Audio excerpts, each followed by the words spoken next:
I'm Iris Doig and I live at Ayrshire. I'm nearly 74 and my hobbies are every day go to over 50s keep fit classes, Pilates, yoga, body pump, aqua trim, everything. Fit as a fiddle, never been overweight, never smoked, eat healthily, take a lot of vitamins. My daughter, who lives out in Drimmen, which is quite a long way from Ayrshire, she had twins 20 months ago. And I would drive out from Ayrshire at 6:30 in the morning. That terrible, there were roads like that in the morning, to Drimmen to help look after the twins myself, so she could go into her office. And I did that a Tuesday, stayed over Tuesday night, did it on a Wednesday, came home on a Wednesday night. I was doing that right up to the week before I was diagnosed. It was my Pilates teacher, because I go to her classes 4 times a week. And as I said, she is a great teacher because she works with councils into old folks' homes. And there's obviously a lot of heart patients in these homes. And the way I was breathing, and she knew it wasn't like me, because I was one of the ones that never missed a class. And she knew that. And when she heard me really pecking, as they say in Scotland, you go, pecking. And she said, you must. If she hadn't said that to me, I'd have ignored it. I'd have completely ignored it. So I just didn't realise that was a sign of heart problems. Because I always thought tight chests, sore arms, but I was told that is the symptoms for men. And the majority of women, I was told, don't get those symptoms. They sent me to here for examination, and they said that my aorta valve, just the valve in your heart, was 100% gone. And in fact, the doctor did say to me that most people he sees with this problem are nearly always men who they get symptoms early on, and they build up to but because I had been to keep fit, exercise and everything, I wasn't aware of the symptoms until that was it. It had to be done immediately. And then when I came in, he realised that they had another little valve, mitral valve, below it seemingly, was leaking a lot of fluid, and that was troublesome to him. So he said to me, once I replace your valve in your aorta, I'm going to try and repair that mitral valve. And then he said in the end, he tied it up and he's pretty sure he's repaired it. So I've been kept in for quite a bit of observation to make sure it wasn't leaking, and it wasn't. And I've had scans, echo scans, ECGs. I've had brilliant, all the time, they do something.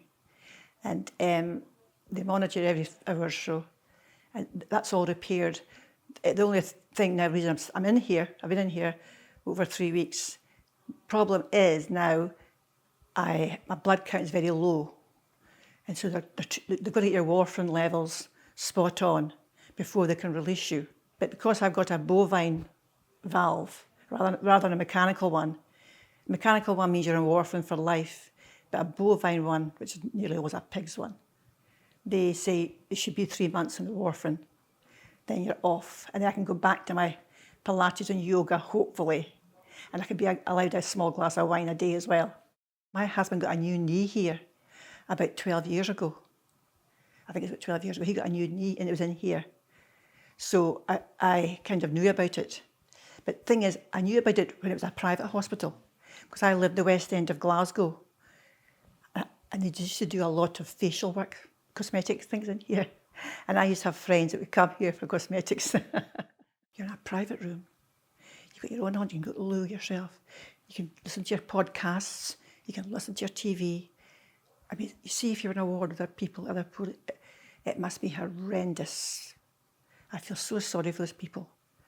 You know, here, it's different. And it's open visiting hours. You know, it's the nurses. You know who also has been very helpful? I don't know if you call them auxiliaries or the dinner ladies, we would call them at school. I don't know the real name for them.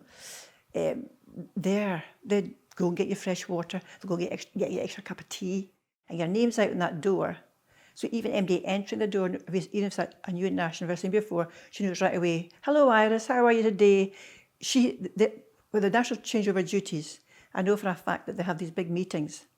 You know, Mary's been this today, Iris has been this. So by the time they come to see you, as I say, the night shift, they already know what kind of day you've had, because they've been informed, and it's all in your. So I find that very comforting.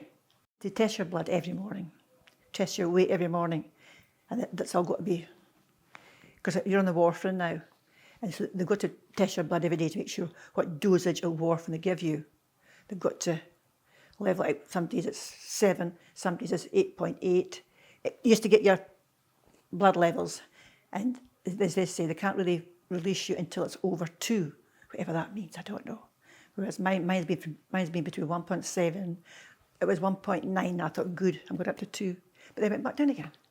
Sometimes the only thing is, I find the higher up the doctors are, this is really bad, the high hygienists, they don't tell you a few bare facts, they don't explain, they don't let you ask them any questions. You know, like the semi-gods, I should whisper that. But, you know, I mean, they come in and you say to you, this, and I say, thank you. And then they just turn and walk away. You know, but luckily, the nurse practitioner is normally with them. They'll come back in later on and then they'll explain it the way that a lay person can understand. And the nurses, they give you all these leaflets and booklets. You should really, a lot of people don't read them. I do read them, because I like reading things. And it advises you all the things to bring in. You know, like I brought in a thing for my podcasts, bring in your best pyjamas, things to make you feel better, you know. And don't come in with an overnight bag. You'll need at least 3 or 4 pairs of night clothes to change. You just come in and get that things organised. That's what I thought. But read the booklets, because the booklets tell you exactly what to expect. And you're not allowed to drive for 6 weeks. Well, I live kind of semi-rural. You know, a good walk. In fact, you can't even walk to the shops. So I miss my car.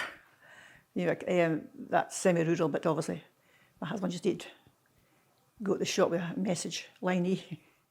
The physiotherapist said I can go back to my Pilates. But my yoga, no more down dogs. Sometimes I get a wee bit lightheaded if I get up too fast, but I'll work on that.